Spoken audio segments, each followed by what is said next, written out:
Hey, welcome back to the Healthy Living Scottsdale podcast. I'm your host, Coach Zach. I'm here with Coach Adam and Coach Terra for her very first Legacy podcast.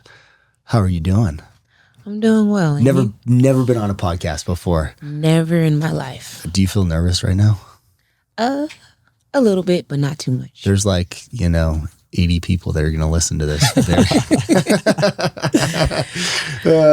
And some of them aren't even in America, We're international. Yeah. We're international. Yeah. I've done video interviews and stuff, but nothing just all right. Specific topic. Let's talk about it. Well, a lot of our members know Nick, so they've seen the man behind the camera.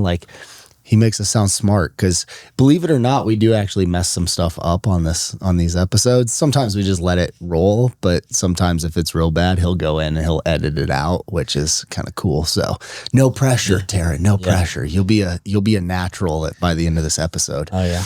All right, guys, today we want to talk to you about supplemental cardio.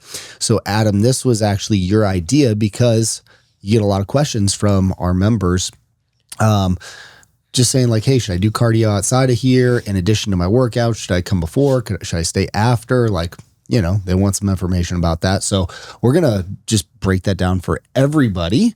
But before we get into today's episode, as always, we like to give a shout out to a client of the week. And this week you selected Clay Perkins. Yep. Dude's awesome, relatively new to the gym, maybe a couple of months. He came in, he went through our body mapping for the first couple of weeks, movement assessment type stuff, wanted to see how he moved, strength levels, things like that, and he crushed that. So he jumped into a pretty solid level as far as globally with the gym, and kind of perfect timing too, because he was coming in at a hypertrophy phase, so he was able to work in that, and now he's in strength with the rest of the gym, obviously, and he's making great strength gains. He's comes from an athletic background. He's a track and field coach, so he's got great work ethic, and he just comes in and works really hard, and he's super consistent. So he's a good model client. Yeah. Yeah. It's awesome, man. It's awesome. And little backstory on Terra. She is a track elite athlete, legend, and in all your spare time outside of coaching here now, being a mom, you also coach track. Yes, I do. You do. So you and Clay, you guys are speaking the same language. Yeah. Yes. You guys, do you go to the same events or? We did the last weekend. We were both at state meet. Okay. Did you trash talk him? To see. No, because I was actually working. Oh, okay. Unfortunately, I was working as an official, but I did get to see his daughter compete. Oh yeah. Nice. All right. That's pretty cool. He's brought his daughter in here too to check out the gym, watch him work out, watch him suffer. Yeah, maybe a little chatter in the ear, which is it's not me for one. So there you go. That's funny because he came in and he's like, hey, my daughter wants to come in. I was like, oh yeah, to work out? He's like, no, just to watch me suffer. Just to see. She just likes watching me. I was like, oh, no problem, man. Whatever you want. Nice of her. All right. So shout out to Clay. Keep up the great work, buddy, and keep that momentum going. Yep. All right, let's talk about supplemental cardio. So this is probably something, Terra, you know quite a bit about, doing track and field. Well, I don't know if it would be considered supplemental. It's just running, right? That's what we do. Main event. But Adam, why don't you kind of give a little backstory here just on what people are asking you and why, what the reason is that they're wanting more information about this and what they should be doing. Yeah. So I've been getting questions. I think some of us have, about, people have, especially I think people have been really great with, following our phase methodology and, approaching it the correct way through hypertrophy for 4 weeks, an integration week recently, and now into strength, and really starting to notice adaptations take place. Yeah. So they're feeling a lot better, a lot stronger, and when they get through even a tough workout or, a regular workout for them by their standards, they feel like they can sometimes do more, not necessarily, immediately after a workout, Sure. but after a little bit of recovery time, if they feel like, they come in on a Monday and they're not coming back until Wednesday, they feel, physiologically with their body that they should fill something in on Tuesday. Okay. And like if they're not in here strength training with us, like they just feel good enough to do that and they're recovering properly. So it's good to see those adaptations taking place for them, because I think that just proves that, what we're doing, how they're working works. So started to get some questions about that, with some 3-day-a-week people trying to fill in a couple other days and they're just feeling good. So we obviously want them to recover correctly and not get into this state of, overtraining and overworking, because then, you could kind of fall off a cliff there and regress over time. Right. I mean, if somebody's feeling good, that's obviously the most important thing. Yeah. Yeah. So they started to ask some questions about that. So we also don't want to interfere with goals, because everyone's goals are slightly different from one another. So we have people that have a primary goal of gaining muscle. We have some people that are trying to primarily lose body fat. Yep. Some are on more of a maintenance type program, things like that. So there's all those different variables contribute to what they should do on their off day. So a couple different ways to go about it. Sometimes people have access to cardio equipment and not always strength training equipment. So it's encouraged, if you're feeling good and your body isn't giving any signs of fatigue or anything like that. There's different a couple different ways to approach it depending on your goal. So should just get right into it. There's like 2 mains basically. Yeah. Okay. Let's go. So you can't tease everybody like that. And then, sorry, that was like the extended intro. Everyone just skipped that. Yeah. Just kidding. All right. So low intensity, steady state training, or LISS cardio. Essentially it's exactly what it sounds like. You don't want your intensity to be too high. This is on the borderline of kind of long duration. I would say this falls in the 20 to 40 minute kind of time frame. Okay. Effort is not extremely high, but you're trying to promote recovery through increased blood flow. Okay. So, muscle fiber damage is done here intentionally during strength training with the intention of coming back stronger, recovering stronger. So when you do this kind of low intensity, it's not taxing and stressful on those major muscle groups. So you're able to perform at this low intensity for somewhat long duration, and it's good post lift and on rest days, because you can consider the strength days your high intensity day, right? So it's a good balance. So like by low intensity, do you mean like I can carry on a conversation while performing this? Yeah, it would. If we had to put it into a percentage, I would say like the 50 to 65% effort, or kind of range like that. So what would that look like in terms of like execution? Would it be a hike? Would it be a walk, a jog, a bicycle ride? Like, I think it can be, different modalities. Like a hike is a good example. Okay. Even, obviously with like this, that's a good example because there's a lot of hiking. Not too much of an extreme uphill. Right. Not too much. Otherwise you would be because then you're smoked. So it's kind of it's a feel thing. You should be able to maintain like a normal conversation without being out of breath, but giving a solid effort where you have a slightly elevated heart rate. Okay. But able to maintain conversation. The good thing about the low intensity steady state is that it's not going to interfere with strength gains. So it's a good approach to take if your primary goal is muscle gain or putting on muscle mass. Yep. Because it's not going to quite dip into protein storages, and it's going to use carbohydrates as your main source of energy at that low steady state. So keeping your calorie count low for like a total on your day, but also not interfering with your protein intake or your strength gains. So designed to support recovery. Okay. Yep. And that's why it's great you can do it post-workout, but I think it's best on off days. And when you say post-workout, like immediately after the workout, or like, hey, I lifted in the morning and then in the afternoon, evening, whatever, I'm going for a walk or I'm going for a hike or that type of thing, or either or? I think it could be either or. Okay. It's more dependent on the individual. If you feel like you still have a reserve in the tank kind of immediately afterwards, you can, we have people that stay here and walk on the treadmill and stuff post workout, which is great.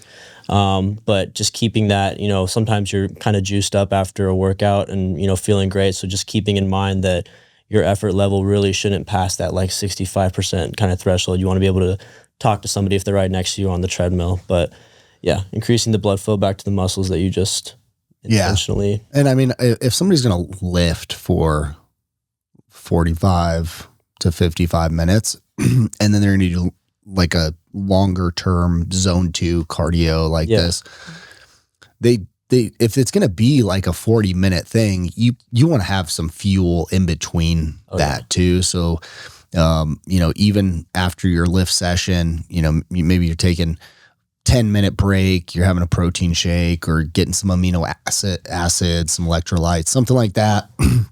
And then you can go for this walk or whatever, which you probably wouldn't want to do is just go, even if you're feeling energized, you're not going to want to go like that full almost 2 hours. Without any type of fuel whatsoever. Right. It's a good point. And it can be hard to kind of, think about all of that in the moment, but all, great points to, consider when you're going to go and do that. So that's kind of the low intensity steady state form. It's really kind of added activity, more or less. Yeah. Okay. So you're making a conscious choice to just add some additional. Yeah. And kind of have that luxury of a little bit more time availability. Cause like if you decide to go with that kind of immediately post workout session, it is going to be close to 2 hours, probably. Yeah. Hour and a half to 2 hours.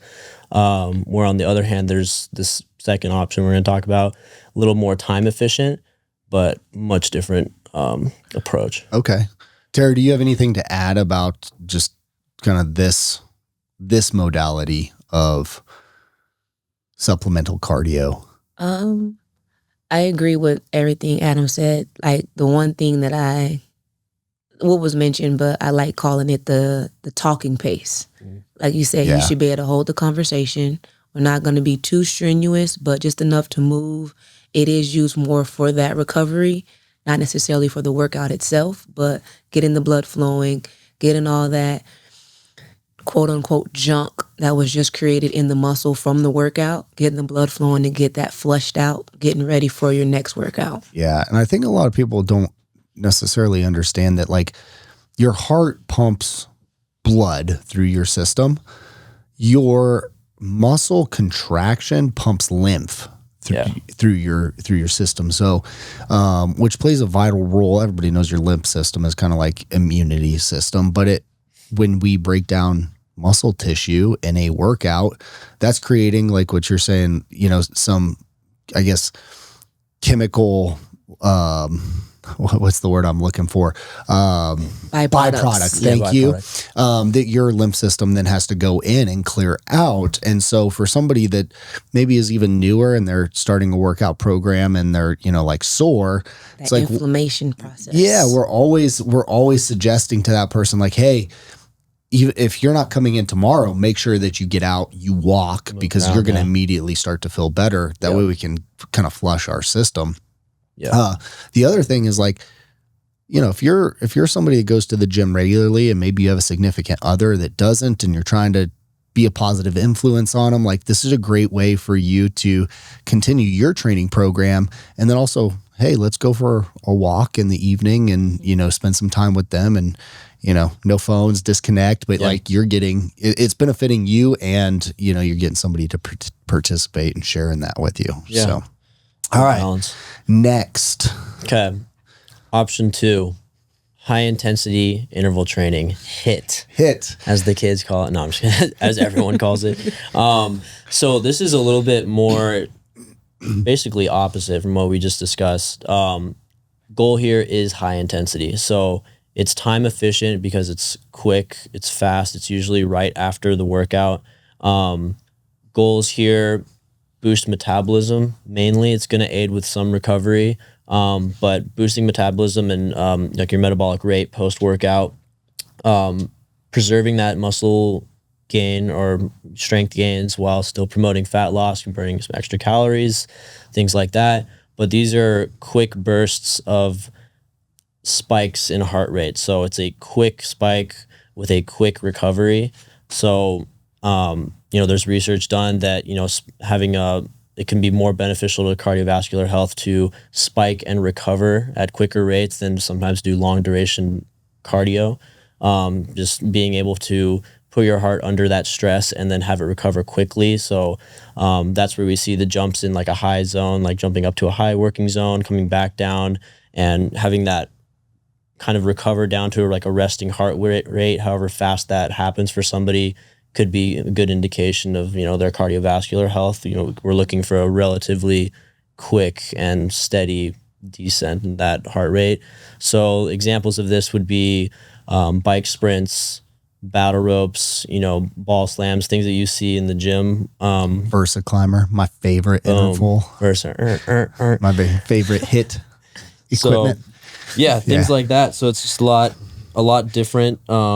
Similar goals though as the low intensity steady state. I think it's just a matter of both time available, keep the goals in mind, and also when it's occurring, when to do that. Yeah. So we see that a lot. Like when we give our finishers here in after a workout in the gym, a lot of times it could be kind of like that HIIT. Well, that's kind of the goal, right? With our programming is we're talking about supplemental cardio. So if you're like, hey, I want to go, I feel good, I've got a day off, I'm going to go, or, even after my workout this evening, I'm going to go for a hike or walk or bike ride or whatever. It's supplemental, meaning it's in addition to, you don't have to do it. Right. And so the way, we kind of do our programming is like, hey, we're going to cover all your bases. Anything you want to do in addition to that, go ahead. We're not going to stop you as long as it's not going to hurt us. Right. So I think the other important thing here is, reinforcing to definitely, well, at least while we're here in the gym, is doing these things post-workout, because we don't want to affect your performance during the strength training. And that's kind of like the age-old question of when to do cardio, pre or post-workout. It's like everyone debates it, or like, I'm going to jump on the treadmill for 20 minutes to start, or like before I work out or whatever. So I think you don't want it to interfere with your strength training. Absolutely. So that's definitely, you don't want to, if you think you can go and do some kind of strength training outside on your own, don't go do a bunch of cardio beforehand, because your body's just not going to perform the same way.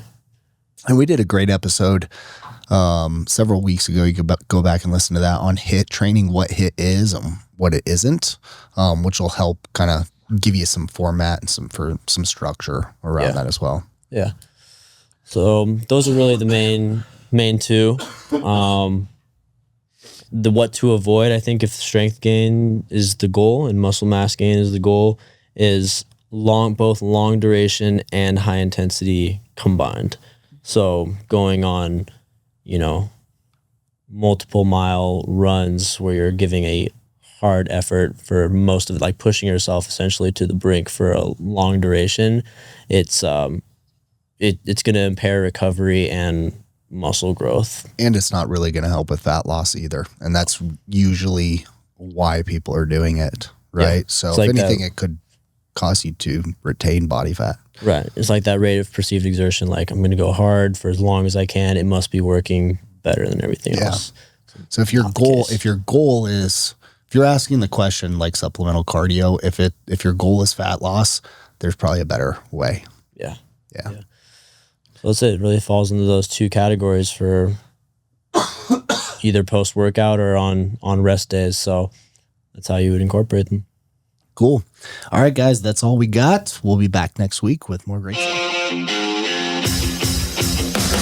Thank you so much for listening to the Healthy Living Scottsdale podcast. Do you have a question that you'd like for us to answer live on the podcast?